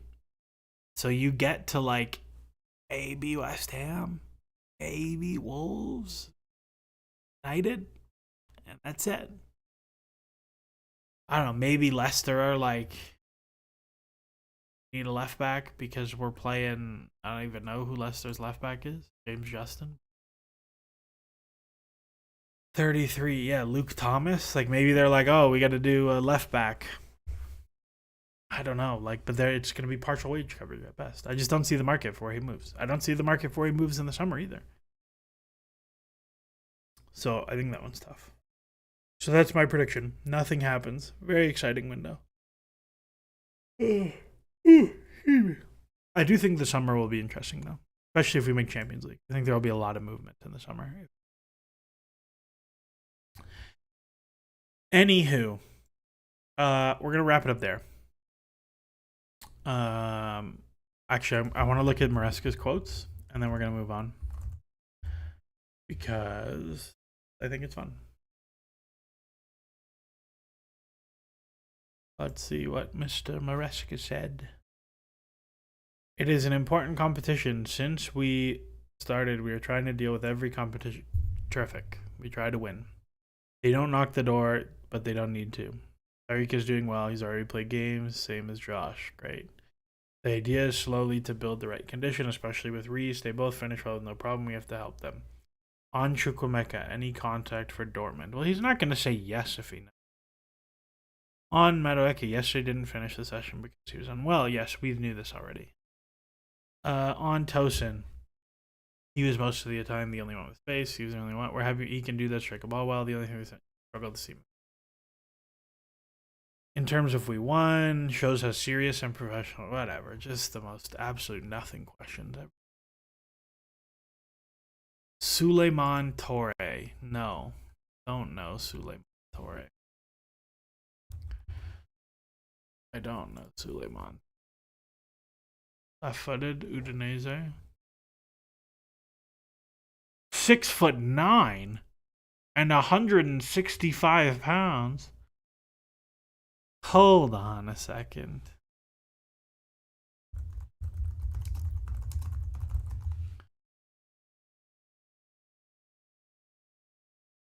Oh, this guy doesn't even have YouTube videos. Welcome to Udinese. Who did he play for before? Lorient. I'm not gonna open this because I'll get copyrighted on the post watch, so I'm not gonna do that. But he's massive, so that's funny. No, I don't know anything about it. The last one we'll talk about because somebody asked way earlier. Ben Davies, Jacob, thoughts on the Kvara news? We talked about Kvara. I think Kvara is really good. I think Kvaratskhelia is very, very, very. But I don't know. I think it's in a very different price bracket to very different price bracket to what Chelsea are going to be doing this summer. And now. Colwell needs to put weight on, will make him less frantic physically. Yeah, Colwell's still very young. Like, I think we have to be realistic about, to me, like, if Colwell plays 3,000 league minutes this year, that's a huge win. This guy has basically never put up a season without getting real injuries. Like, even the Brighton season that everybody gushed about, he only played 14 games because he was so injured. So, like, this is fine. This is positive physical development for me. So the last one people wanted to talk about. Am I the only one who thinks Neto's lack of pace will be a huge problem? Neto has many problems beyond. Neto has many problems beyond his lack of pace. Okay, so City are gonna do Kusanov. What was the other one? Marmouche. That's it. Thank you. So here's my thing. I watched a bit of Kusanov because somebody asked about him a few streams ago. He's large, and he's very fast. He's an excellent depth defender. He's very good at covering ground into space. He is very bad on the ball. Like, decidedly not good on the ball. But that's fine for City. That's fine. Yeah, Vitor Rice is the other one. That's fine for City. Like, he's not a great passer, but he's very physically talented. Which is good. That City need that. Like, City are slow and unathletic, and that's been a huge problem for them. So that's my thoughts on Kusanov. It's fine. I wouldn't do the deal at the price. Is this it? Nope, that's not it. Vitor Rice. That's my thoughts on Kusanov. Rice, I don't watch Brazilian League unless it's the odd time that I'm watching. It's the odd time that I'm watching Esteval. So I do see Rice every once in a while, but I'm not watching for him. So, like, I'm not paying very close attention. I'm just paying attention when Esteval touches the ball. There is a 0% chance a 19-year-old center back from Brazil is impacting Manchester City positively right now. 0% chance. Somebody asked earlier in the chat as well, how many minutes do I think Anselmino will play for Chelsea before the Club World Cup? And the answer is 0. I think there is a 0% chance. He may play a Conference League game. May.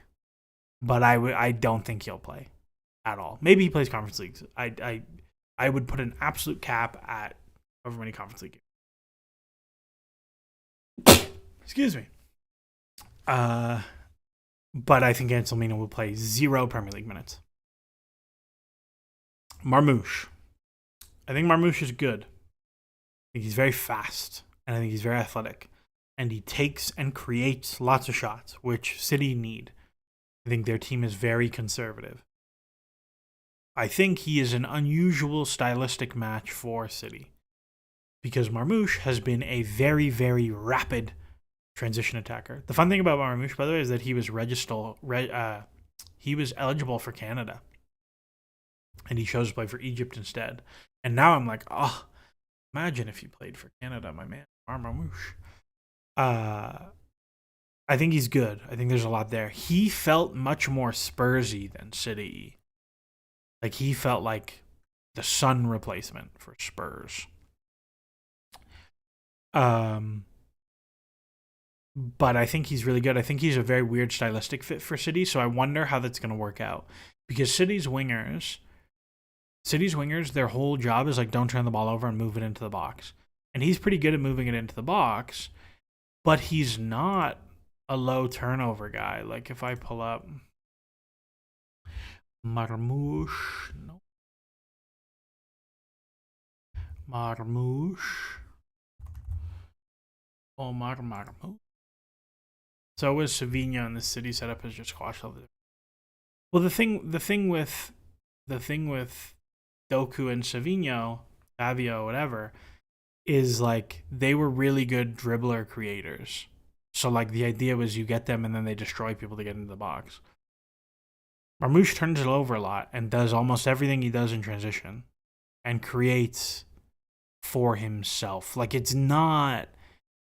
He is like a get the ball, move into the box, and transition guy. Like, this is very, very, very different profile than City have had, but he's fast and aggressive. He's a reasonably good presser. Like, I think this is like a good signing for them. I wouldn't do it at 80 million though.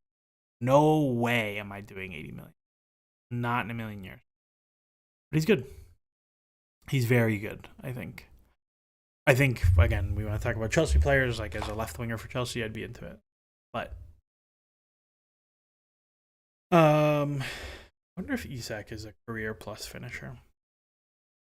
He's about flat. I think somebody said Isak was a good ball striker. +3 on 90. On 87. Interesting.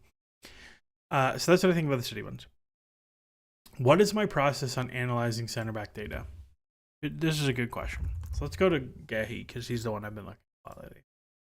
So first off, center back data, very, very, very, very, very, very, very difficult to use.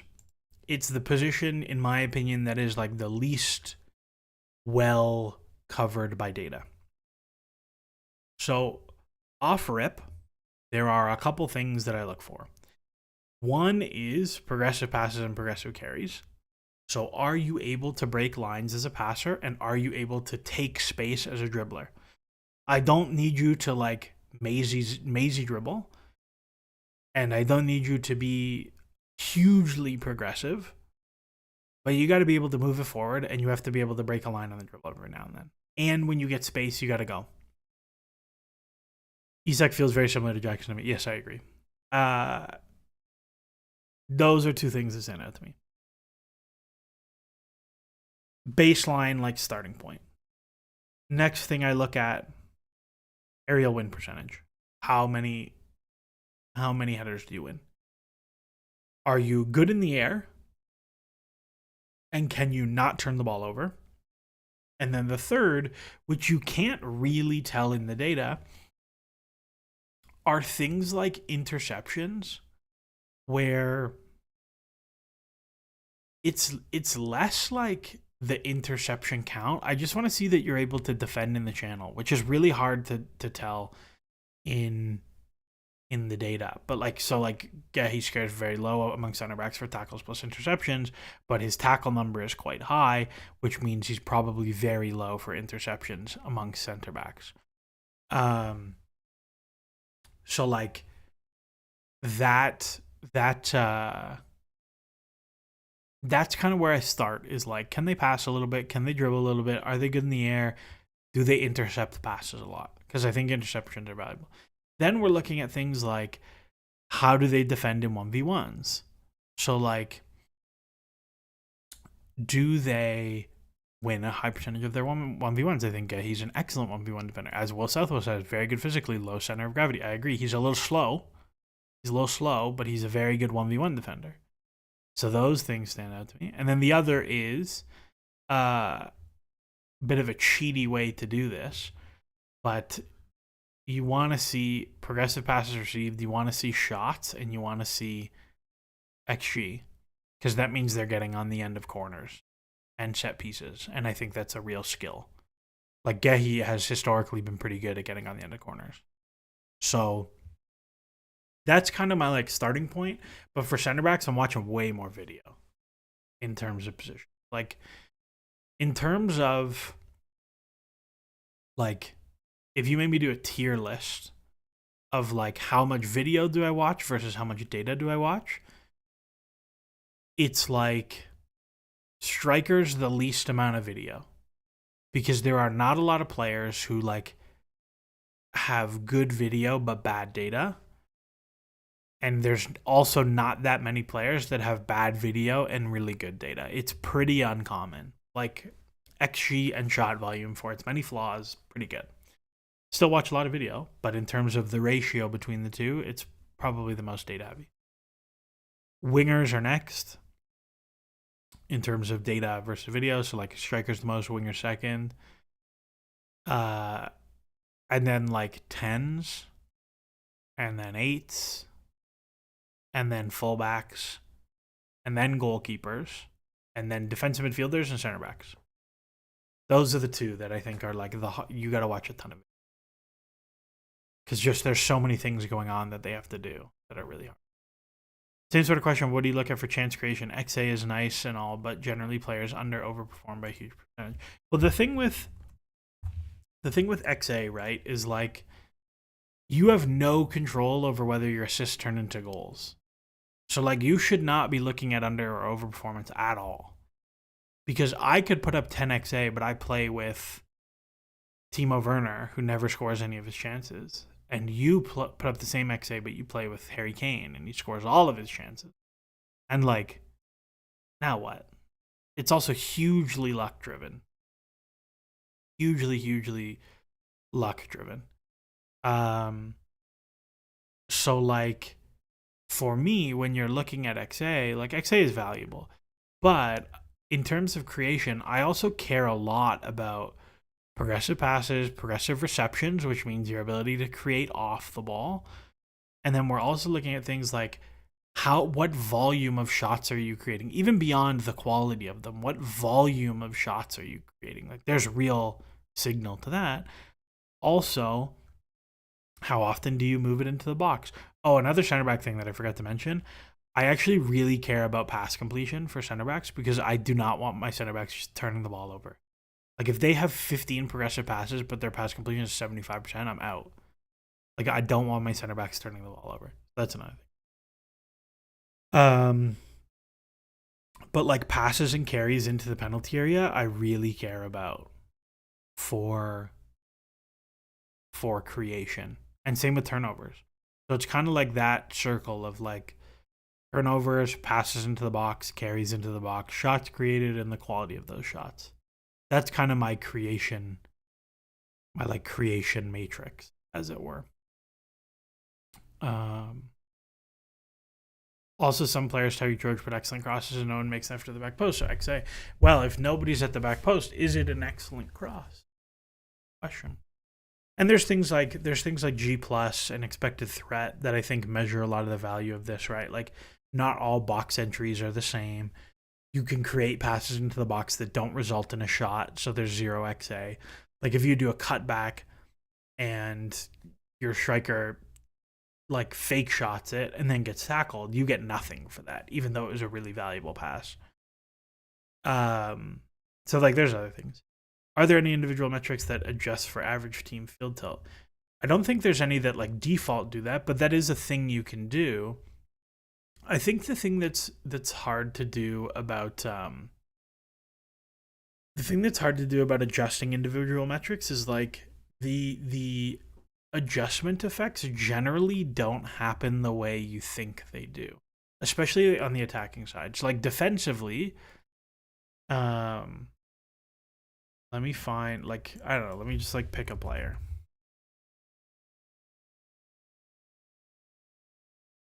Let me just like pick, whatever, I'll pick Caicedo.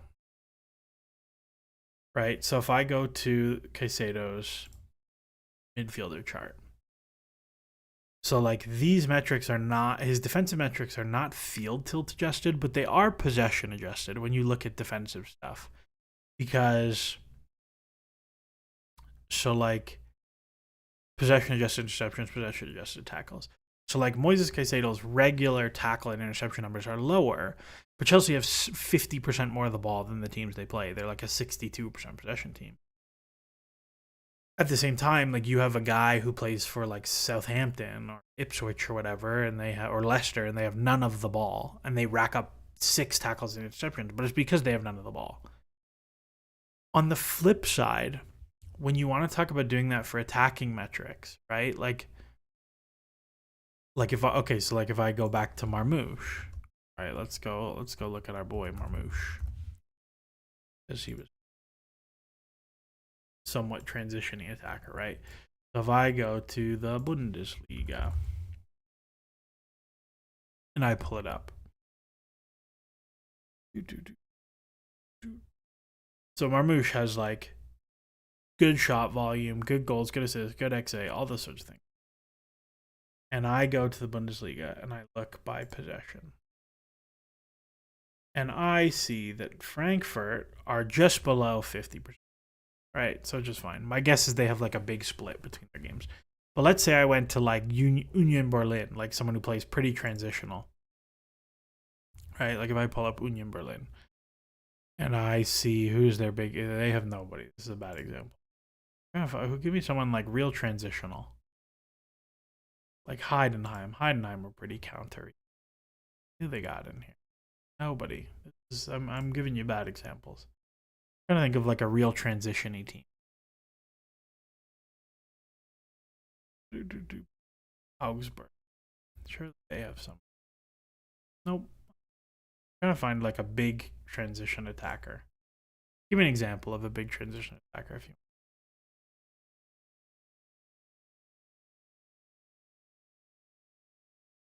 want. I don't know who any of these guys are. Jonas Vind, sure. Or Ridley Baku. No, I actually liked Ridley Baku at one time as like a wingback option. But like, let's say Marmoush is going to go from Frankfurt, who are like a 49% possession team, to City, who are like a 65%, 68% possession. Kolomwani, sure. Patrick Strickland, sure.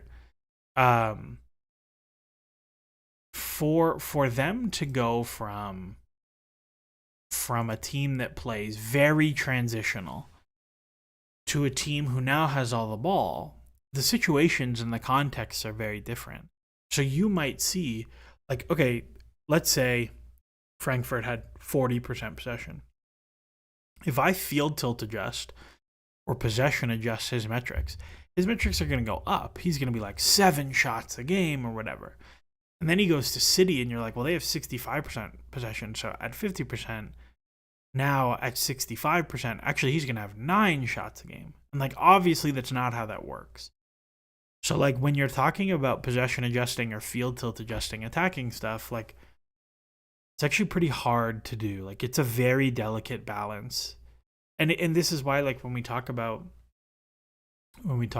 recruitment stuff, like, you have to find guys who fit the style of how you play. Like, if you go get very transitional attackers who play Red Bull soccer, like we talked the Cisco thing, you go buy very transitional attackers, and then you go bring them to a team who's going to have all of the ball and is going to pin teams in and make them defend deeper. Like, it's a very different style. It's very hard to translate metrics directly. And the same, like, the opposite. Like, if you have a midfielder who plays for an awful team and has 15 tackles, and now they go to a team that they have to have all the ball, really hard. Like, look at Ugarte, the difficulty he had going from Sporting, who dominate the league, but against good teams have to defend a lot, to playing for PSG and then playing for United. Like, it's hard. Really hard. Anyways, we're going to call it there. There'll be a podcast tomorrow. I'll record tomorrow. It'll go on Monday to talk about Bournemouth. I'll mostly talk about Bournemouth. I probably won't talk.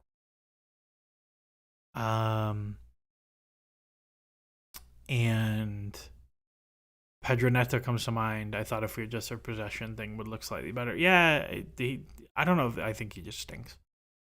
I was interested in the field till this final 1/3 is where basic stuff. So it'd be helpful for us to find that nonsense. I agree with you. Anywho, we'll wrap it up there. There'll be a podcast Sunday night, Monday morning for Bournemouth. There will be no stream post Bournemouth because during the day, but I'll do a podcast that night probably.